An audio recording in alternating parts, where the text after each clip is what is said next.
El Caribe acaba de presenciar algo que nadie esperaba. Mientras el mundo se distraía con los conflictos en Europa y Asia, un hecho sin precedentes estremeció las aguas tropicales del hemisferio occidental. Una flota rusa, encabezada por el destructor nuclear almirante Chabanenko, acaba de arribar a las costas de Venezuela, marcando la primera vez en más de 3 décadas que Rusia despliega su poder naval tan cerca del territorio continental de Estados Unidos. La noticia corrió como pólvora. Barcos de guerra rusos, escoltados por submarinos y fragatas, surcando el mar Caribe bajo la bandera de la Federación Rusa. El mensaje es claro. Moscú está dispuesto a desafiar directamente a Washington y lo está haciendo en el mismo patio trasero donde durante décadas la Marina estadounidense ha reinado sin oposición. Este despliegue no es una simple visita diplomática ni un ejercicio naval amistoso, es una maniobra cargada de simbolismo, estrategia y tensión. La llegada de esta flota ocurre justo cuando las relaciones entre Estados Unidos y Venezuela atraviesan su punto más crítico desde la crisis de 2019. Y lo más inquietante, los rusos no vinieron solos. Fuentes de inteligencia filtradas afirman que, junto al contingente naval, llegaron asesores militares, sistemas de defensa antiaérea y cargamentos de misiles costeros Bastion P, capaces de alcanzar blancos a más de 300 kilómetros de distancia.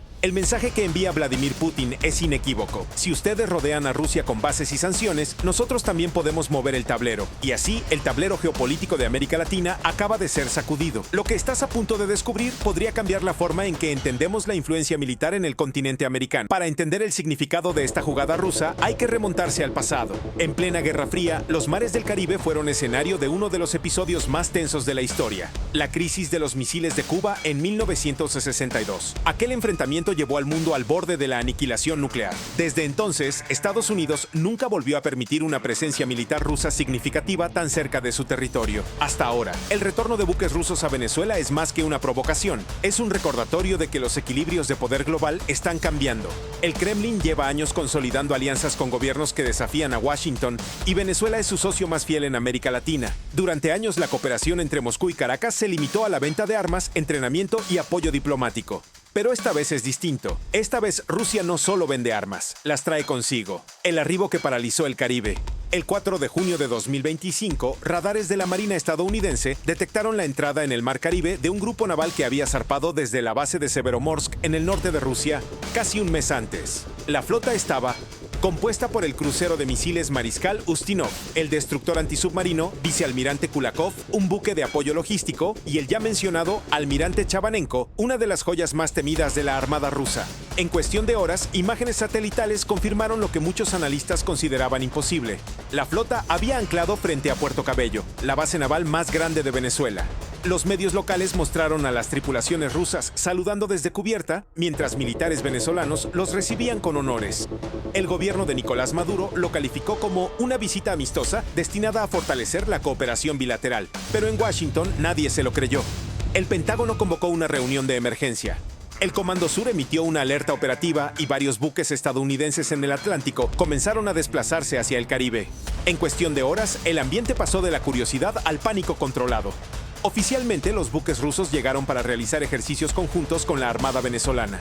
Pero los informes de inteligencia indican que los barcos transportan equipos de guerra electrónica, drones de reconocimiento y misiles de crucero calibre, armas capaces de alcanzar objetivos a más de 2.000 kilómetros de distancia. Si eso es cierto, cualquier punto estratégico en el sur de Florida o el Golfo de México estaría dentro de su alcance. Y aunque Rusia niega tener intenciones agresivas, el simple hecho de posicionar tales capacidades tan cerca del territorio estadounidense rompe décadas de equilibrio tácito. Pero aquí está lo más inquietante.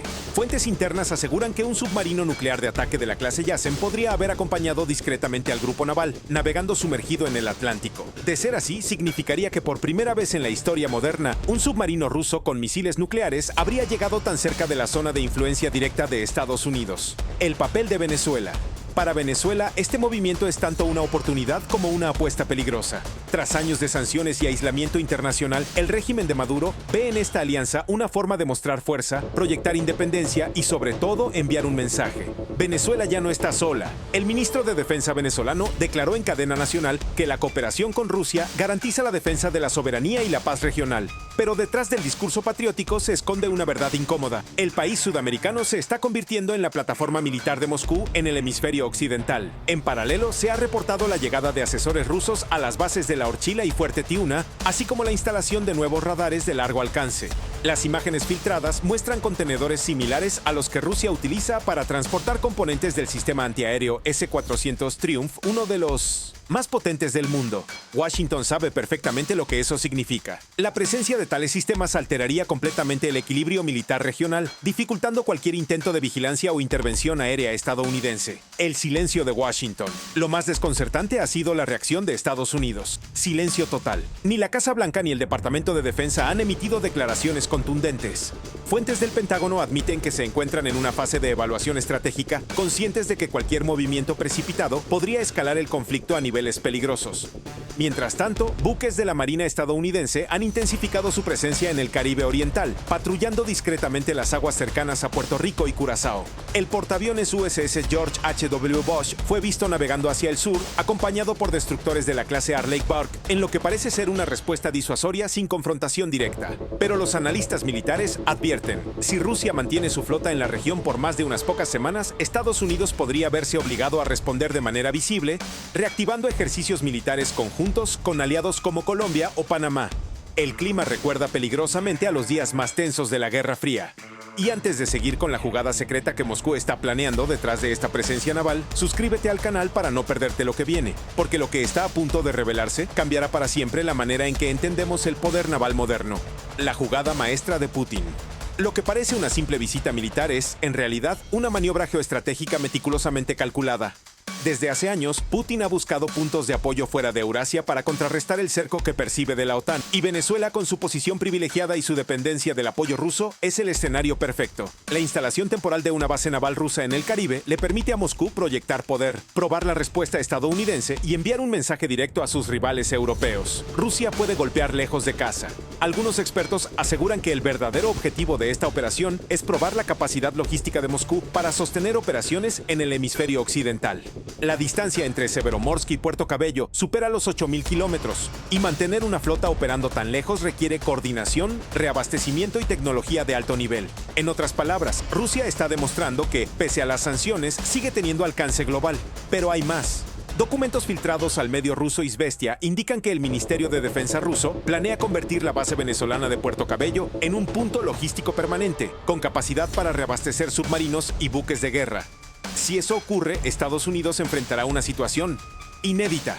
Una base militar rusa estable en América Latina. Moscú sabe exactamente hasta dónde puede tensar la cuerda sin romperla. No busca un enfrentamiento directo, pero sí demostrar que puede actuar fuera de su zona tradicional de influencia. La llegada de su flota a Venezuela es un recordatorio de que la competencia por el poder global ya no se limita a Europa del Este o al Pacífico. También se juega en el Caribe. Sin embargo, este movimiento tiene riesgos. Cualquier incidente, un avión estadounidense sobrevolando demasiado cerca, un radar encendido en el momento equivocado, podría provocar una escalada accidental, y eso en una región tan densamente militarizada sería un desastre.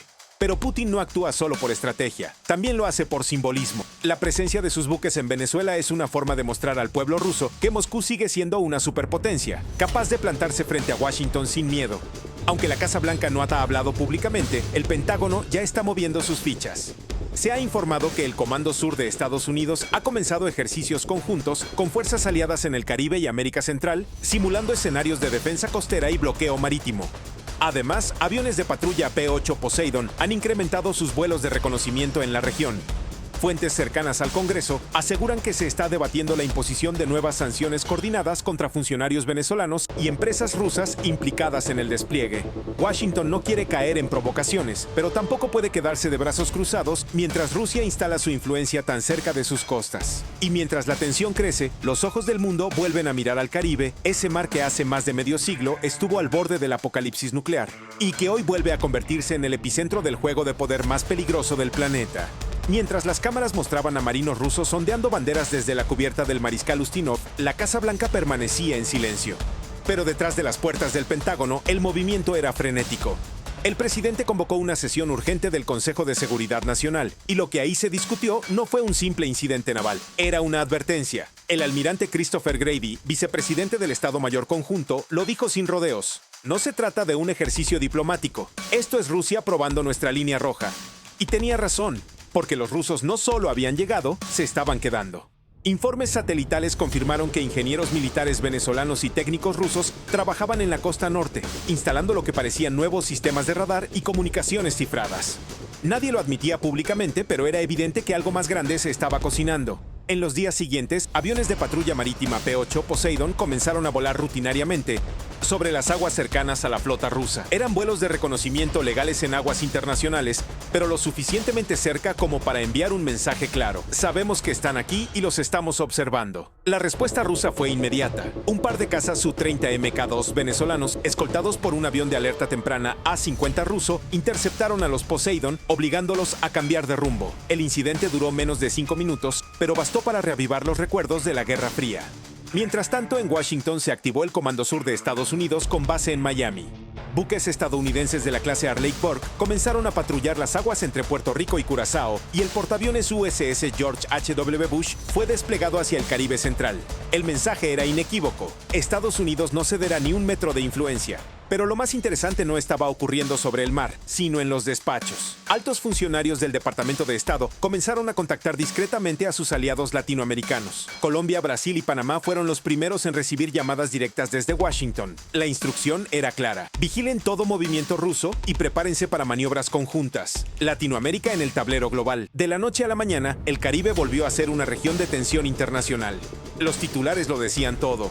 Rusia desafía a EU en su propio hemisferio. Y lo que para algunos era un despliegue simbólico, para otros se convirtió en una amenaza real. Colombia, que comparte frontera con Venezuela, activó su alerta defensiva. El presidente colombiano anunció ejercicios aéreos con aviones Kafir y radares de vigilancia, mientras Washington enviaba asesores para reforzar el control fronterizo. En Panamá, el Comando Sur reactivó parte de su infraestructura logística, lista para recibir material de apoyo si la situación escalaba. Brasil, intentando mantener la neutralidad, se limitó a pedir diálogo y estabilidad regional, aunque sus radares comenzaron a rastrear los movimientos del grupo naval ruso en el Atlántico Sur. Y mientras los países reaccionaban, en Moscú el Kremlin sonreía. Su objetivo no era iniciar una guerra, sino forzar a Washington a dividir su atención y recursos, alejándolos del frente europeo. Una jugada brillante, aunque peligrosa, porque en la estrategia geopolítica cada movimiento tiene un costo. Estados Unidos decidió responder no con fuego, sino con dinero. El Departamento del Tesoro anunció un paquete de sanciones dirigido a empresas mixtas ruso-venezolanas, especialmente las involucradas en la exploración de petróleo y gas. Las sanciones congelaron cuentas, bloquearon exportaciones y afectaron directamente la cooperación financiera entre Caracas y Moscú. Sin embargo, Rusia había previsto ese escenario.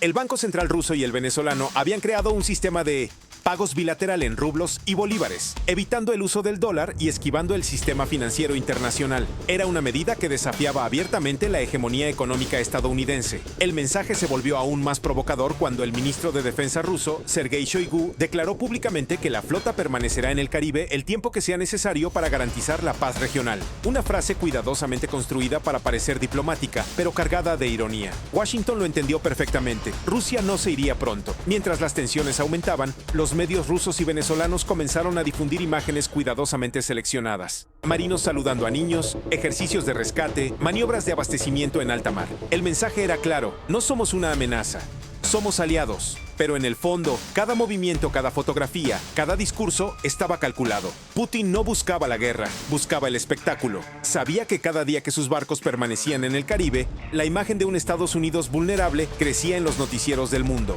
Y lo consiguió. En cuestión de semanas, encuestas internacionales mostraban que la percepción del poder estadounidense había disminuido en varios países de América Latina. Rusia, con apenas unos pocos barcos, había logrado lo impensable: desafiar la narrativa dominante en el hemisferio occidental. El incidente que cambió todo. Pero entonces ocurrió lo que nadie quería. El 28 de junio de 2025, un dron de reconocimiento estadounidense fue detectado sobrevolando la costa venezolana. Según el Pentágono, se trataba de un vuelo rutinario en espacio internacional. Según Caracas, era una violación de su soberanía. El dron fue derribado y las imágenes del aparato cayendo al mar fueron transmitidas en vivo por la televisión venezolana. Washington exigió una explicación inmediata. Moscú respondió con frialdad: nuestros aliados tienen derecho a defender su espacio aéreo. El incidente encendió las alarmas. Durante 48 horas, el mundo contuvo la respiración. Los satélites registraron movimiento de tropas en el Caribe, mientras los portaaviones estadounidenses ajustaban su posición. Pero en un giro inesperado, ambos bandos optaron por contenerse.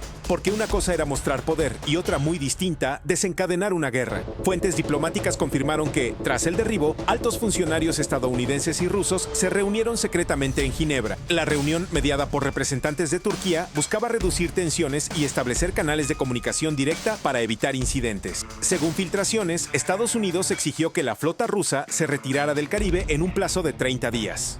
Rusia, en cambio, pidió el fin de ciertas sanciones a su sector energético y la suspensión de ejercicios navales estadounidenses cerca del Mar Negro. Ninguna de las dos partes cedió, pero al menos hablaron, y eso bastó para calmar las aguas. Temporalmente, el giro inesperado. Pocas semanas después, el 15 de julio de 2025, la flota rusa comenzó lentamente su retirada. Los medios oficiales de Caracas la presentaron como una misión cumplida con éxito rotundo. Los buques zarparon entre aplausos, dejando atrás un mensaje que resonaría durante años. Rusia había vuelto al Caribe y podía regresar cuando quisiera. Pero mientras el mundo celebraba el aparente alivio de tensiones, algo se mantenía en secreto. Los satélites detectaron estructuras nuevas en las bases venezolanas de Puerto Cabello y La Guaira. Hangares reforzados, antenas de radar, depósitos subterráneos. Nadie lo dijo oficialmente, pero era evidente que Rusia había dejado algo atrás. Y antes de contarte qué fue exactamente lo que quedó en Venezuela y por qué preocupa tanto al Pentágono, suscríbete al canal y quédate, porque lo que viene puede cambiar el equilibrio militar del continente. Semanas después, analistas militares revelaron lo que sospechaban desde el principio. La flota rusa no se había ido del todo vacía. Dejó en suelo venezolano equipos de inteligencia electrónica, radares móviles y contenedores con sistemas de comunicación cifrada. Algunos informes incluso hablan de la presencia encubierta de drones de reconocimiento Orlan 10, listos para operar bajo bandera venezolana. Oficialmente, son equipos de cooperación técnica.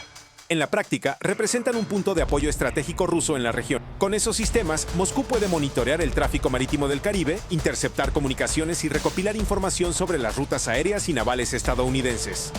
Era la jugada perfecta. Una base de inteligencia disfrazada de asistencia militar. El Pentágono lo sabe, pero actuar directamente sería arriesgar una confrontación mayor. Así que la respuesta, de momento, ha sido contrainformación, vigilancia y presión económica. La guerra invisible continúa. Una América Latina dividida.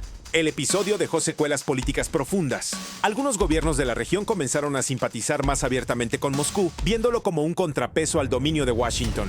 Otros reforzaron su alianza con Estados Unidos, temiendo que la presencia rusa pudiera arrastrar al continente a una nueva era de tensiones. Y en medio de todo, Venezuela emerge como un jugador impredecible, dispuesto a convertirse en el pivote entre dos potencias. Lo que parecía un país aislado y debilitado por sanciones, ahora muestra los dientes respaldado por un gigante que busca recuperar su influencia global. Putin lo logró. Venezuela es ahora su carta más ruidosa en el hemisferio occidental. Para los estrategas del Pentágono, el mensaje quedó grabado. Rusia no necesita igualar el número de portaaviones ni desplegar flotas masivas. Le basta con aparecer en el momento y el lugar adecuados para poner nervioso a su adversario. Y ese momento fue Venezuela. El simple hecho de que una flota rusa haya cruzado medio mundo para atracar en el Caribe demostró que las fronteras estratégicas de Estados Unidos ya no son intocables. Por eso, desde ese episodio, la Marina estadounidense ha reforzado su presencia en el Atlántico, ha reactivado alianzas logísticas y ha duplicado la cooperación con países aliados.